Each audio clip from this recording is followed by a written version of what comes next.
Hello भाई, अपने सामोदा प्रदेश YouTube channel पर आप सभी का एक बार फिर हार्दिक स्वागत है। सभ्यताओं को देखने के बाद में आज हम चलाएंगे राजस्थान के लोक देवता।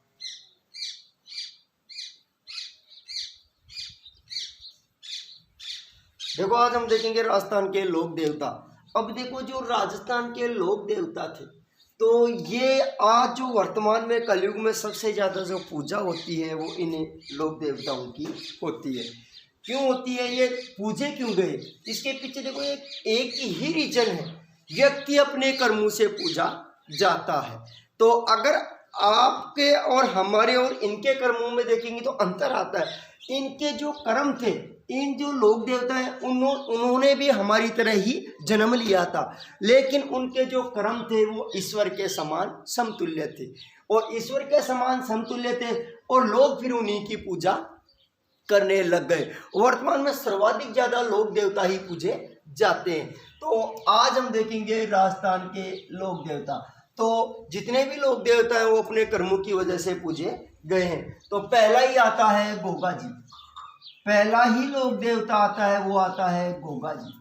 गोगा जी को देखेंगे तो आपके आता है गोगा जी।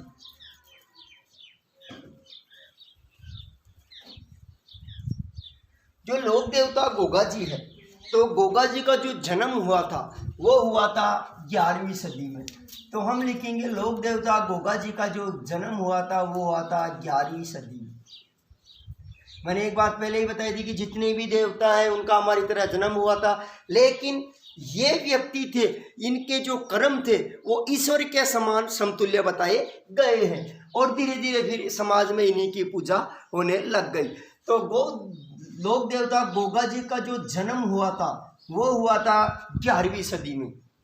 अब लोक देवता गोगा जी को देखते हैं। 11वीं सदी में जन्म हुआ था और इनका जो जन्म हुआ था वो हुआ था कहाँ पर, चूरू।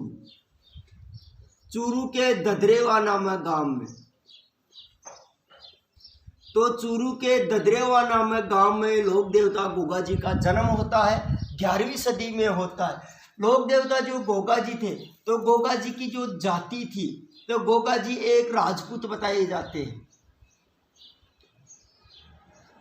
गोगा जी एक राजपूत बताए जाते हैं। तो जो गोगा जी का जो जन्म होता है 11वीं सदी, चूरू ददरेवा नामक गांव में, जाति थी वो राजपूत। अगर गोत्र की बात करते हैं गोगा जी के, तो गोगा जी का जो गोत्र था वो था चौहान।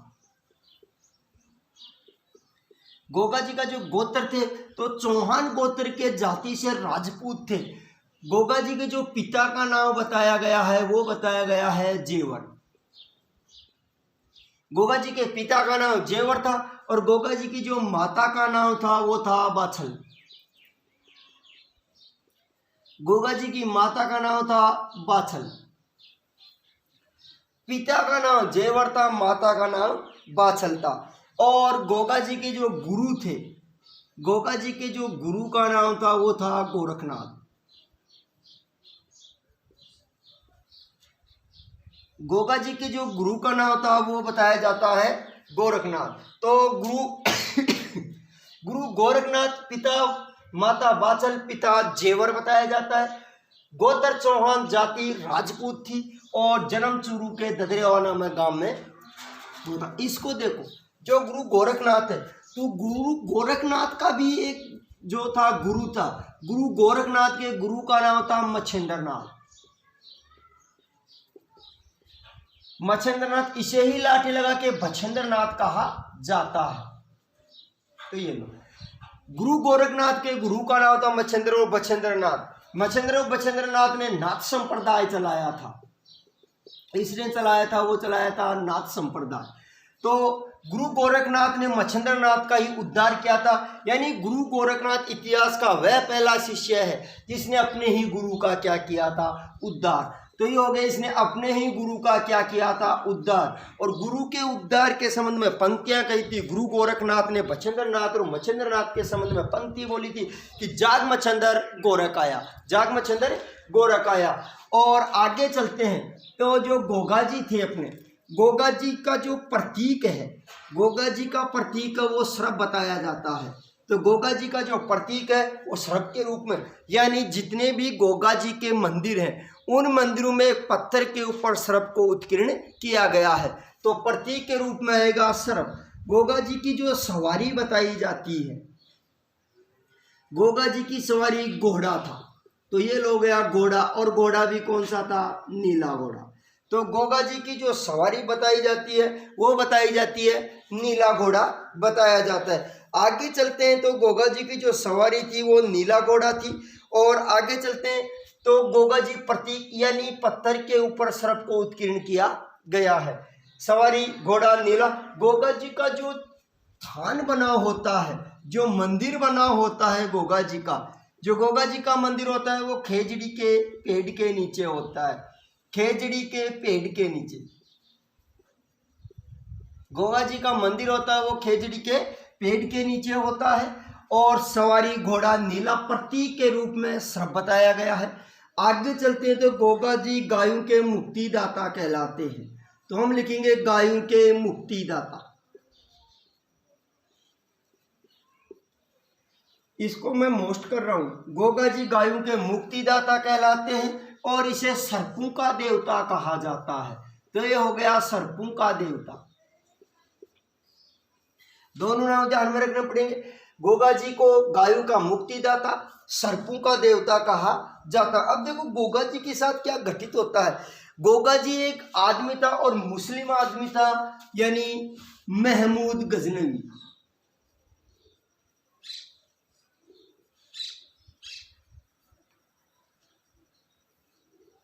एक मुस्लिम आदमी था और उसका नाम था महमूद गजनवी। यहाँ से गोगा जी की कहानी शुरू होती है। तो महमूद गजनवी से गोगा जी ने युद्ध लड़ा था। महमूद गजनवी और गोगा जी आमने सामने होते हैं। तो महमूद गजनवी को गोगा जी ने पराजित किया था। तो महमूद गजनवी से गोगा जी ने युद्ध किया था और गोगा जी ने इसे पराजित किया था। महमूद गजनवी को गोगा जी ने पराजित किया। तो पराजित होने के बाद में देखो शौर्य होता है, जो वीरता होती है, तो वीरता को तो सलाम करना ही पड़ता है। वह व्यक्ति मेरी नज़र में मूर्ख है जो शौर्य वीरता को सलाम नहीं करता है। आपके जो महमूद गजनवी को गोगा जी ने पराजित किया, तो महमूद गजनवी ने गोगा जी को एक उपाधि दी थी। महमूद गजनवी ने गोगा जी को एक उपाधि दी थी, उपाधि दी थी जहर पीर की। ये हो गया। तो इसको गोगा जी को एक उपाधि दी थी और उपाधि दी थी जहर पीर। अब देखो जहर पीर का जो अर्थ होता है, जहर पीर का अर्थ होता है जहर को पीने वाला, जहर को पीने वाला। तो आपका लोक देवता था गोगा जी से, वो जहर को पीने वाला बताया। मुस्लिम आक्रांता गोगा जी से इसने युद्ध लड़ा, गोगा जी ने इसे पराजित किया और महमूद गजनवी ने इसे उपाधि दी और उपाधि दी थी जहर पीर की। और जहर पीर का जो अर्थ होता है वो होता है जहर को पीने वाला। मुस्लिम लुटेरों से गायों को छुड़ाया किसने, गोगा जी ने। तो ये युद्ध लड़ा था गोगा जी ने महमूद गजनवी से। ये एक मुस्लिम था, तो हम लिखेंगे ये क्या था, मुस्लिम। और गाय देखो पहले से देखो गाय को बहुत मान सम्मान और गाय को माता मानते थे। आज भी मानते हैं, मैं मानता हूं कि गाय हमारी माता है, लेकिन सिर्फ नाम मात्र की है। तो मुस्लिम लुटेरों से गायों को छुड़ाते हुए गोगा जी ने अपने प्राण दे दिए थे। तो गायों को छुड़ाते हुए गोगा जी ने प्राण दे दिए, इसलिए गायों के मुक्तिदाता कहलाते हैं, सर्पों को देवता कहलाते हैं। अपना चल रहा है लोक देवताओं में पहला ही आया गोगा जी। तो आपको इसका एक बार स्क्रीनशॉट लीजिए, फिर मैं आगे चलाते हैं अपने गोगा जी को। ले लिया। ये चीजें आपको देखो ध्यान में रखनी पड़ेगी कि आपका जो गोगा जी था मुस्लिम लुटेरों से गाय छुड़ाते हुए अपने प्राण दे देता है। पहले गायों के लिए व्यक्ति अपने प्राण और अपने प्राणों की बाजी लगा देते थे। तो अपना चला गोगा जी, इतना आपको ध्यान में रखना पड़ेगा। प्रतीक सवारी नीला घोड़ा, खान मंदिर खेजड़ी के पेड़ के नीचे होता है, गायों के मुक्तिदाता, सर्पों के देवता। महमूद गजनवी से युद्ध लड़ा और पराजित कर दिया। महमूद गजनवी ने देखो गोगा जी को जहर पीर की उपाधि दी थी, जहर को पीने वाला। मुस्लिम लुटेरों से गायों को छुड़ाते हुए गोगा जी ने अपने प्राण दे दिए थे। अब देखो आगे चलते हैं। जब वर्षा होती है,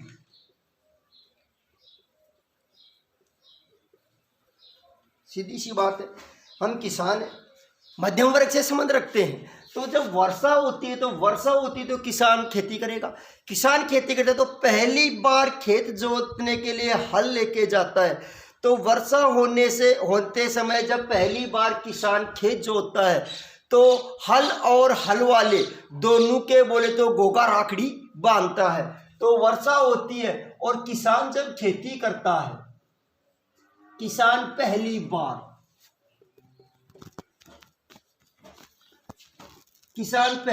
खेती करता है तो हल और हल वाले दोनों के गोगा राखड़ी बांधी जाती है। तो ये हो गया गोगा राखड़ी,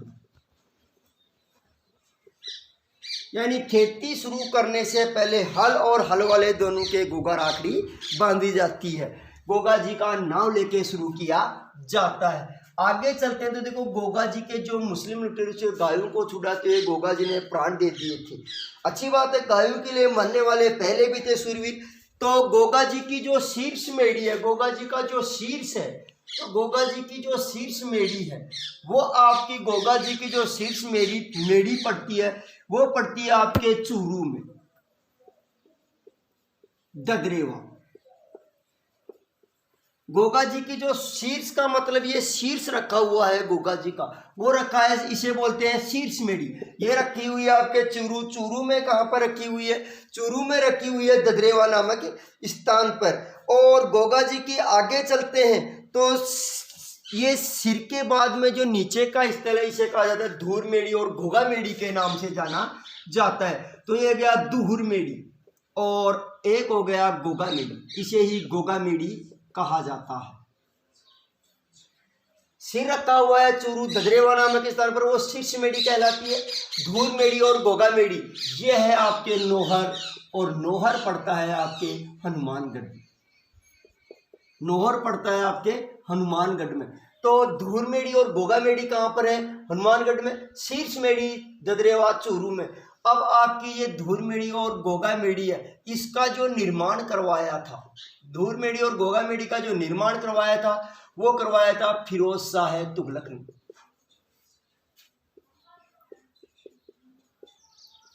गोगा मेढ़ी और जो धूर मेढ़ी का जो निर्माण करवाया था वो करवाया था आपके फिरोज शाह तुगलक ने करवाया था। गोगा मेढ़ी का जो निर्माण करवाया फिरोज शाह तुगलक ने। तो इसकी जो निर्माण करवाया, तो इसकी जो एक फिरोज शाह तुगलक ने, कोई मुसलमान है, तो गोगा मेढ़ी का जो निर्माण फिरोज शाह तुगलक ने मुस्लिम ने कराया। तो इसकी जो आकृति बनी हुई है, सीधी सी बात है, आकृति मकबरे के समान है। तो इसकी आकृति मकबरा नुमा है। तो गोगा मेढ़ी की जो आकृति बताई गई है वो बताई गई है मकबरा नुमा।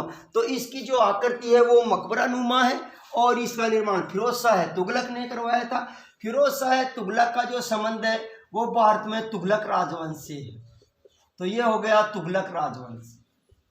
अब देखो, प्रश्न सभी क्वेश्चन रचनात्मक आते हैं। अगर प्रश्न आए कि धूर मेढ़ी और गोगा मेढ़ी का तो निर्माण जो फिरोज शाह तुगलक ने करवाया था, और ये पूछे कि धूर मेढ़ी और गोगा मेढ़ी का संबंध भारत के किस राजवंश से है, तो उत्तर आएगा कौन सा? तुगलक राजवंश। क्योंकि फिरोज शाह तुगलक का संबंध कौन से राजवंश से था? तुगलक राजवंश से था। जो गोगा मेढ़ी है इसके बाहर एक आकृति बनी हुई है, इसके बाहर बिस्मिल्लाह,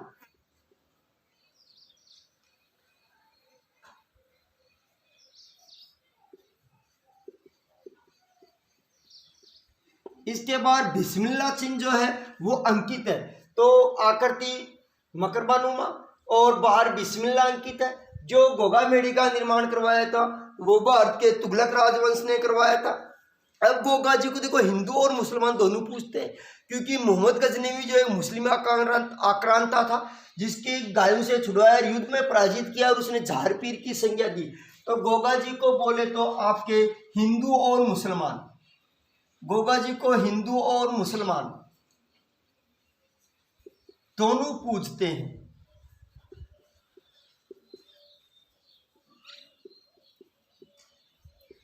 गोगा जी को हिंदू और मुसलमान दोनों के दोनों पूजते हैं। अब जो मुसलमान इसे गोगा जी को पूजते हैं ना, तो मुसलमान गोगा जी को, मुसलमान जो पूजते हैं, तो मुसलमान जो पुजारी होते हैं अपने गोगा जी के, अगर पूजते हैं तो मुस्लिम पुजारी भी आएंगे। तो जो मुस्लिम पुजारी है अपने गोगा जी के, तो मुस्लिम पुजारी हैं गोगा जी के, वो चायल कहलाते हैं।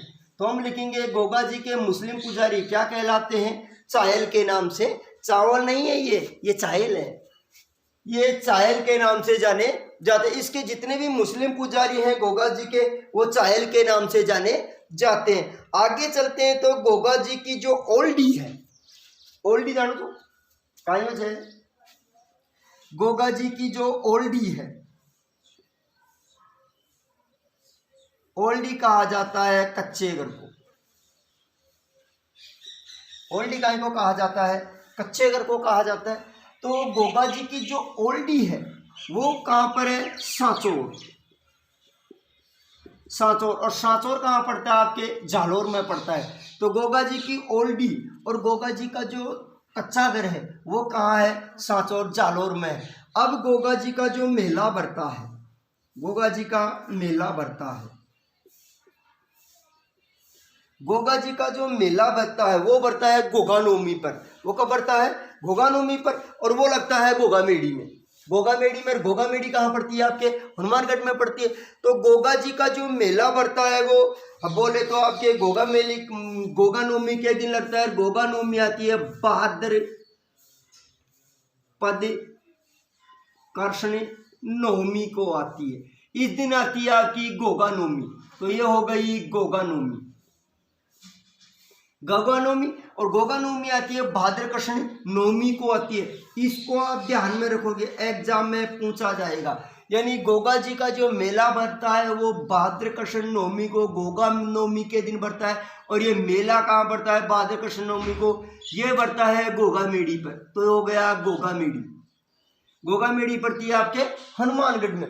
ये गोगा जी का मेला भरता है। ये क्वेश्चन पूछा गया था, वो पूछा गया था 2nd ग्रेड 2014 में पूछा था। और प्रश्न ऐसे इसको नहीं पूछा था कि भाद्र कृष्ण नवमी गोगा नवमी के दिन किसका मेला भरता है। प्रश्न आया था गोगा जी का मेला किस महीने में लगता है।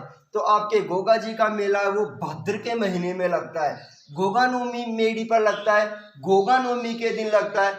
ये जो आपको अभी अभी बताया गया ये था आपका लोक देवता गोगा जी। तो लोक देवता गोगा जी का एक बार इसका स्क्रीनशॉट लीजिए, फिर देखते हैं अगला देवता। हो गया? इतना ध्यान रखो कि जब वर्षा होती है तो किसान पहली बार खेती करता है तो गोगा राखड़ी बांधता है, जिसे राखी कहा जाता है गोगा जी के नाम की। हल और हलवाले दोनों के। शीर्ष मेड़ी चुरू धदरेवा नामक स्थान पर धूर मेड़ी गोगा मेड़ी नौहर हनुमानगढ़ में, जिसका निर्माण करवाया था फिरोज शाह तुगलक ने। तो फिरोज शाह तुगलक का संबंध बोले तो तुगलक राजवंश से था। तो गोगा मेड़ी का निर्माण भारत के किस राजवंश ने करवाया? तुगलक राजवंश ने करवाया। आकृति मकबरा नुमा है, भारत बिस्मिल्लाह अंकित है। और मुस्लिम पुजारी गोगा जी के चायल कहलाते हैं। हिंदू और मुसलमान दोनों ही पूजते हैं गोगा जी को। आगे चलते हैं तो गोगा जी की जो ओल्डी और कच्चा घर है, गोगा जी की ओल्डी और कच्चा घर है वो सांचौर जालोर में पड़ता है। और मेला भरता है गोगा जी का भाद्र कृष्ण नवमी के दिन। और उस दिन आती है गोगा नवमी। ये मेला लगता है गोगा नवमी गोगा मेड़ी पर। ये लगता है हनुमानगढ़ में। तो आगे चलते हैं, दूसरा लोक देवता है तेजा जी।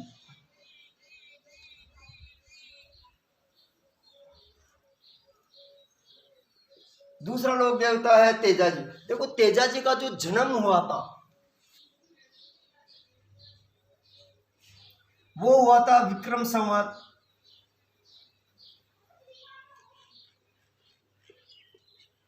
1130। विक्रम संवत 1130 में लोक देवता तेजा जी का जन्म हुआ था। और जन्म हुआ था खन्नाल गांव नागौर में। तो लोक देवता तेजा जी का जन्म हुआ विक्रम संवत 1130 में। और जन्म हुआ था वो हुआ था खन्नाल नागौर। ये लोक देवता तेजा जी का जन्म विक्रम संवत 1130 खन्नाल नागौर में। लोक देवता तेजा जी का जो पिता, मैंने आपको पहले भी कहा था कि जितने भी लोक देवता ये हमारी तरह जन्म लिया था, लेकिन इनके जो कर्म थे वो ईश्वर की समान थे। तो लोक देवता जो तेजा जी था, इसका पिताजी का नाम था ताहड़, ताहड़ जी बताया जाता है। और माता का नाम था लोक देवता तेजा जी के, वो बताया जाता है राजकंवर।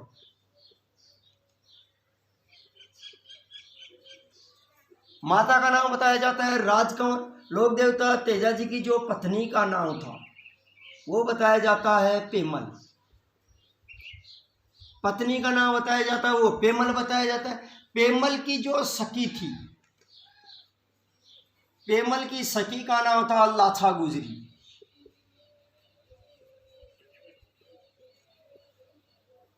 लोक देवता तेजा जी की पत्नी पेमल और पेमल की सखी थी वो थी लाछा गुजरी। और आपकी जो पेमल है, तो मैं यहाँ पर लिखूंगा जो संत संप्रदाय में मीरा चलेगी, मीरा के बचपन का नाम भी पेमल ही था। तो मीरा के बचपन का नाम भी था पेमल, इसको आप ध्यान में रखोगे। मीरा का बचपन का नाम भी पेमल था, जो संत संप्रदाय चलेंगे उस समय आएगा। और पेमल आगे चलते थे, गोगा जी लोक देवता तेजा जी की जो जाति थी, जाति से जाट बताए जाते हैं। और गोत्र था लोक देवता तेजा जी का गोत्र बताया जाता है दोहलिया जाट।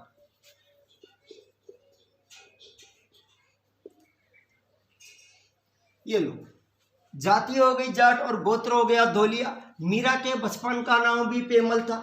आगे चलते हैं लोक देवता तेजा जी। तो लोक देवता तेजा जी का जो प्रतीक है तलवारधारी।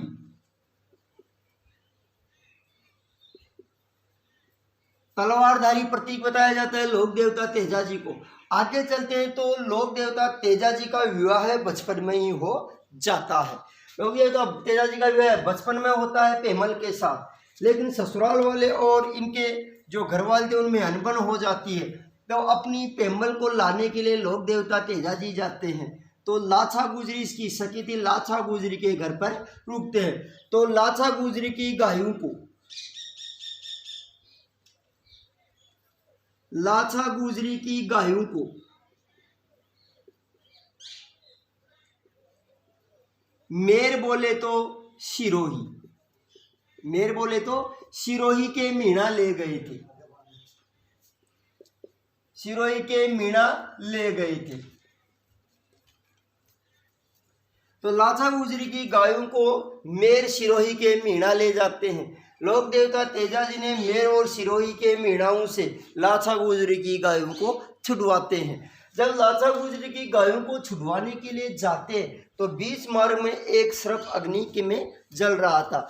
एक सर्प की जो जीवन काल होता है वो 1000 वर्ष बताया जाता है।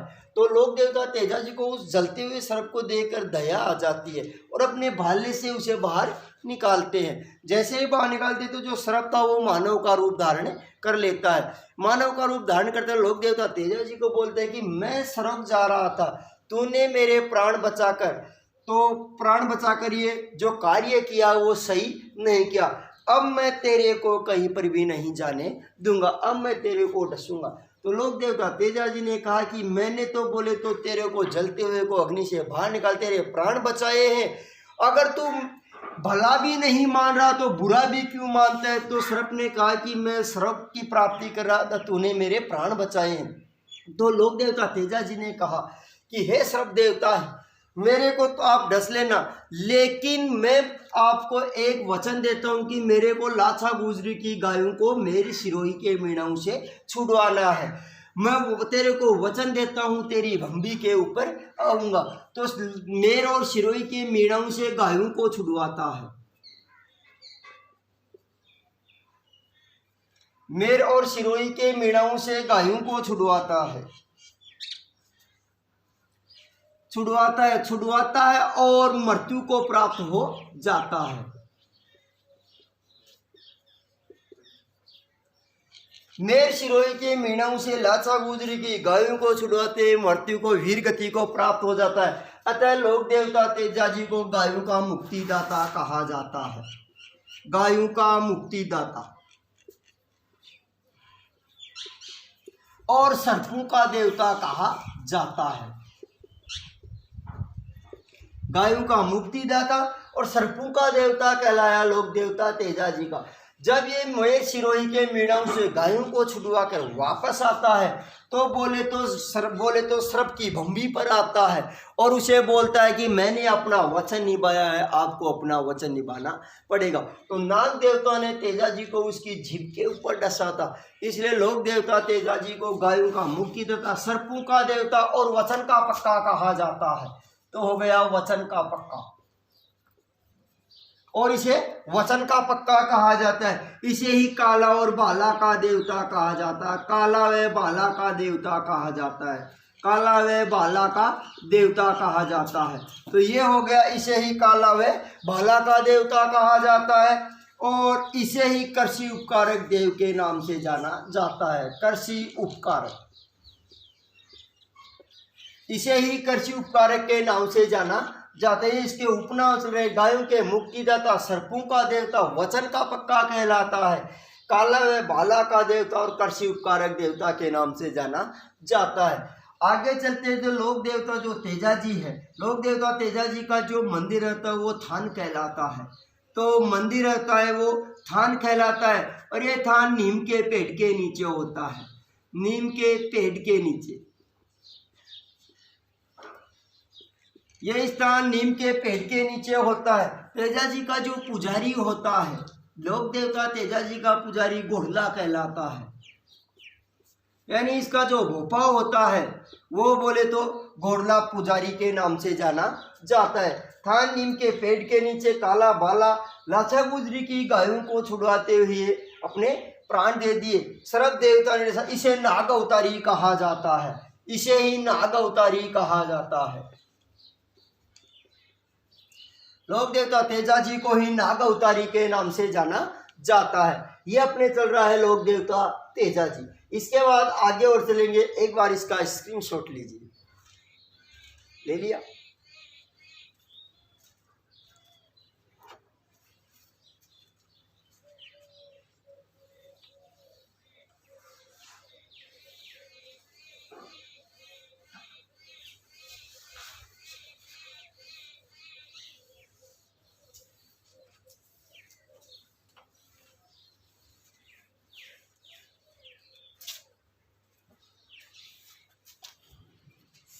लोक देवता जी को जो नाग ने डसा था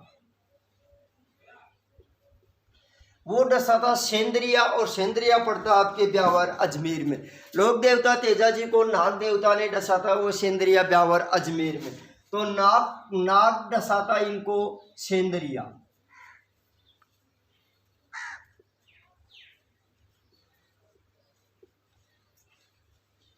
ब्यावर अजमेर।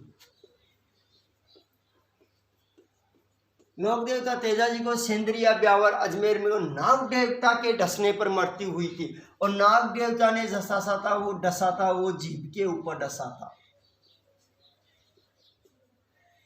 और लोक देवता तेजा जी को नाग देवता ने सेंद्रिया ब्यावर अजमेर में डसा, जीभ के ऊपर। अतः अजमेर का प्रमुख लोक देवता बताया जाता है, अजमेर का प्रमुख लोक देवता है। अतः अजमेर का प्रमुख लोक देवता बताया जाता है तेजा जी। और जो इसकी मृत्यु के बाद में लोक देवता तेजा जी का जो समाचार पहुंचाया था, वो समाचार पहुंचाया था घोड़ी लीलन ने। तो इसकी जो सवारी थी लोक देवता तेजा जी की, सवारी बताई जाती है घोड़ी, और घोड़ी का नाम था लीलन। घोड़ी का नाम बताया जाता है लीलन। तो घोड़ी लीलन ने लोक देवता तेजा जी की मृत्यु का समाचार, मृत्यु का समाचार इसके घर पहुंचाया था। तो मृत्यु का समाचार किसने पहुंचाया था? घोड़ी लीलन ने पहुंचाया था। तो इसकी सवारी की थी वो घोड़ी लीलन थी। आगे चलते हैं तो गायों के मुक्तिदाता, सर्पों को लोक देवता जीभ के ऊपर डसा था सेंद्रिया ब्यावर अजमेर में। अजमेर के प्रमुख लोक देवता बताए जाते हैं लोक देवता तेजा जी। आगे चलते हैं तो इसका जो थान आ गया, आगे भाद्र शुक्ल दशमी लोक देवता तेजा जी का जो मेला लगता है, लोक देवता तेजा जी का जो मेला लगता है आपके भाद्र शुक्ल दशमी को लगता है। उस दिन तेजा दशमी होती है, उस दिन तेजा दशमी होती है। तो भाद्र शुक्ल दशमी को तेजा दशमी के दिन इसका मेला लगता है, और मेला लगता है वो लगता है परबसर नागौर में लगता है। लोक देवता तेजा जी का जो मेला लगता है वो परबसर नागौर में लगता है। और इस प्रकार जो मेला लगता है वो पशु मेला लगता है। लोक देवता तेजा जी का मेला लगता है, वो पशु मेला लगता है नागौर में। इस पशु मेले से राज्य सरकार को, देखो और मेले थे और भी लोक देवताओं के लगते हैं, और मेला तो लोक देवता तेजा जी का भी लगता है। तो एकमात्र लोक देवता है तेजा जी, जिसका जो परबतसर नागौर में भाद्र शुक्ल दशमी को, तेजा दशमी के दिन परबतसर नागौर में जो पशु मेले का आयोजन होता है, इस पशु मेले से राज्य सरकार को सर्वाधिक आय प्राप्त होती है। तो एकमात्र लोक देवता तेजा जी है, जिसके मेले से राज्य सरकार को सर्वाधिक आय प्राप्त होती है। तो इस मेले से राज्य सरकार को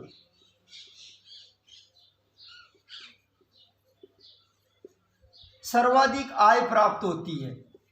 इसीलिए राज्य सरकार ने इस मेले पर वर्ष 2012 में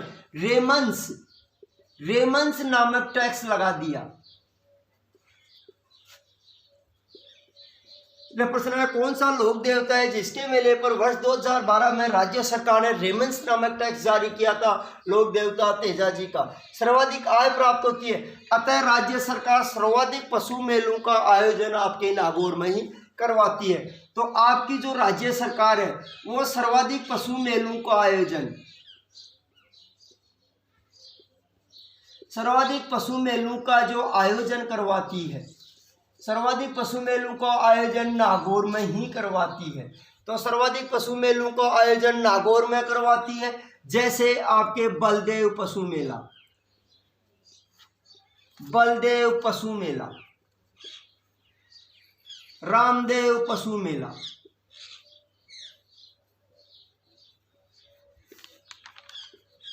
ये तो ये आ गए आपके मेला। आप ध्यान रखो, गोगा जी का मेला लगता है भाद्र कृष्ण नवमी को, और तेजा जी का मेला लगता है भाद्र शुक्ल दशमी को।